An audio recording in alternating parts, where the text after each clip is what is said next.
Blaine? Thank you, Patrick. Appreciate the opportunity to be here, and I want to also extend my welcome to all of you who have dialed in today.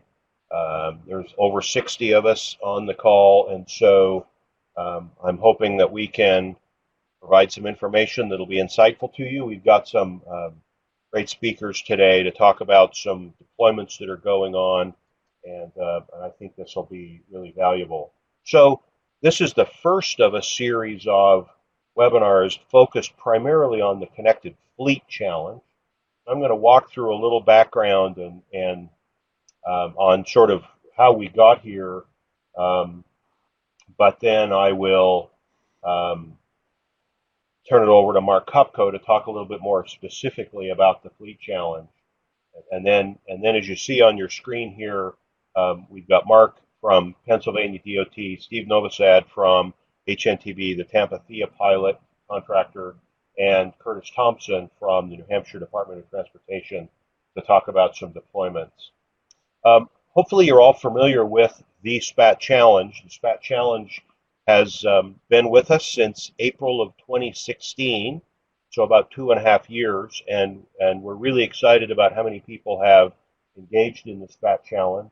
In essence, the basis of the SPAT Challenge is to encourage all of our agencies to deploy DSRC technologies and broadcast SPAT and MAP messages. Um, there are other things that a lot of us are doing and can do beyond the SPAT challenge, working on security certificate management, securing those messages, broadcasting a correction message to deal with GPS inaccuracies, installing OBUs in vehicles, and that's really the essence of the fleet challenge.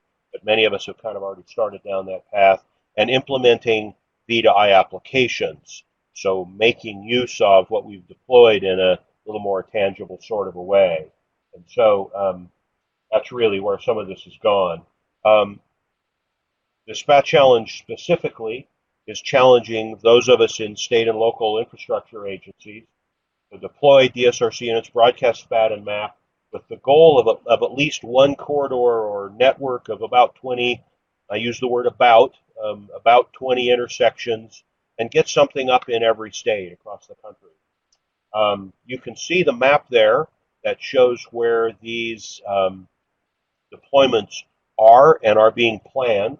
The blue buttons represent a deployment that's up and running and active, and the green ones generally indicate a proposed deployment that's in process. I will tell you that our map is a little out of date, and we've got some that are green that are now blue, and a few that are not showing here at all. We're working on updating that. But in essence, what you'll see here is about 47 locations in 27 states. That's really amazing, and that's really great. A lot of people have learned a lot of things over the past 2.5 years and are continuing to learn based on these deployments. This currently represents, to our best understanding of gathering data, just shy of 700 roadside units actively operating and another 3,300 and some odd planned over the course of the next year or so. Um, so we're making a lot of progress, and this is great. Again, our goal is 20 sections in 50 states by 2020. 2020 is coming pretty close, and so we're hoping that a bunch of these greens are getting close to turning blue, and some of the states not represented are still planning to jump in. As we've looked at these sites and talked to some of you who've been deploying, we found another interesting number. And again, it's sort of a ballpark based on what people are talking about. But in addition to deploying roadside infrastructure, collectively, we're hearing about an estimate of about 9,200 vehicles that people are planning to put OBUs in as part of their various projects that are going on. Now, that includes the three pilots, and there's a bunch of vehicles there, but a lot of the rest of us are connecting vehicles, and so this is really exciting and really forward thinking. Um, if you go to our website, which is where that map is, hosted by the National Operations Center of Excellence, Patrick's group, you'll notice a number of things there um, relative to this project that can be helpful for you. First of all, if you're not on that map, we would like to know about that. And on this page here, you can send an email to that address where the blue arrow is and give us some basic information shown by those bulleted items and tell us about your plans. And even if they're a little vague, even if they're preliminary, we'd just like to get a pin on there and know that you're working on something. Um, we have we've had about 10 webinars to date, focused primarily on the SPAT challenge, through over a period of about a year or so, from early 2018 until early 2019. A lot of you a lot of people have participated in these webinars. Some of you probably have been. And as Patrick said, today's webinar will be recorded and available. All past 10 webinars have similarly been recorded and are available by speaker. So you can look at a particular webinar and say, well, I don't want to hear Blaine talk about this, but I want to hear Bob talk about that, and you can just listen to that part. As we move forward with the Connected Fleet Challenge, parallel with the Connected Vehicle, the SPAT Challenge, sorry, we move forward with the Connected Fleet Challenge, parallel to the SPAT Challenge. The Fleet Challenge information will be on this same website. We'll eventually get a map up there showing where people are connecting vehicles, and various resources will be available to you. Here are the 10 SPAT Challenge webinars that we held, and kind of a general topic for each one of those webinars. The first 6 of them were really focused on helping sites get started. And the last 4 of them were a little more focused on successes and lessons learned and applications that people were doing. We've talked about the Fleet Challenge on some of those a little bit. So there's a broad variety of topics there, but those are the webinars. If you want to go back and get some refresher or get some information on some of these topics, that's a good place to go. Looking back at the NOCOE website once again, there are a bunch of resources here on this website, and the top arrow points you to the resources tab, and I'll go there in just a minute. You'll see down below, one of the lessons we've learned is it's great to put RSUs up and broadcast SPAT and MAP, but we've got to start figuring out how to verify that the data is actually being broadcast appropriately and accurately. And so we've posted a document that we've worked on with the automakers called the SPAT Challenge Verification Document that starts to give you some guidelines about how we ought to verify what we're broadcasting. That's a key step as we move forward. And in our conversations with the automakers, they keep saying, it's great that you're broadcasting this, but we need to know that it's going to get in our car and it's going to be accurate when it gets there. And so you can go on this link and download that verification document. A lot of people have.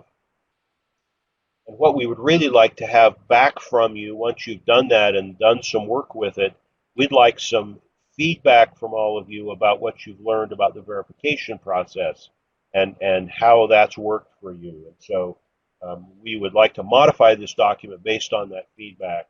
So please get back to us and give us some input about that. At the very bottom of this page, you'll see the arrow which tells you how to register for these webinars. Maybe that's a moot point because everybody on the webinar has registered already. But that's how you can get your colleagues up and connected with us. Here is the resource page on the website, and you'll see there are a bunch of documents there, and we're continuing to try to work on more documents. As we develop documents specifically focused on connecting vehicles into the system, we'll continue to post those kind of documents up here so we can share lessons learned with each other. We continue to request information from you. We're all learning in this together, and so as you work on the SPAT challenge and then the Fleet challenge, if you've come across or developed documents, reports that you think would be helpful for others, please share them back to us so we can get them on the website. We're interested to know information about your operational sites and updates. So please be generous back with us and help us to make this work well for everybody. We're really looking forward to today's webinar and the topics of discussion. I'll tell you that we have 2 more planned. like this one, focused primarily on the Fleet Challenge. The next one will be on November 21st at 2 o'clock Eastern. And the one after that will be right after the first of the year on January 9th at 2 o'clock Eastern. And so as we develop those agendas, we'll get more information out there, but you can go to this link and register for those. Again, the topics will be a little bit of update on the SPAT challenge and some progress there, but a lot of focus on connecting vehicles, connecting our fleets, and how to do that. So that will be the plan here. So that's kind of my overview of background. Um, and with that, we will move ahead now, I think, and I'm not going to do Q&A here at this point. So Patrick will connect back and we'll get Mark Kopko up on the line with us, and Mark will talk a little bit about the Fleet Challenge for a few minutes, and then talk to us about the deployments they've been doing in Pennsylvania. Pennsylvania has been very involved in these efforts for a number of years. They have some real expertise there, both in the department and at the university at Carnegie Mellon, and have really done some great work. So we'll hear back from Mark about that, um, and then we'll move on and hear some information from Steve Novosad about the Thea pilot in Tampa that we all are well aware of, but would like to hear some details about, and then Curtis Thompson at the New Hampshire DOT. So, Mark, take it away.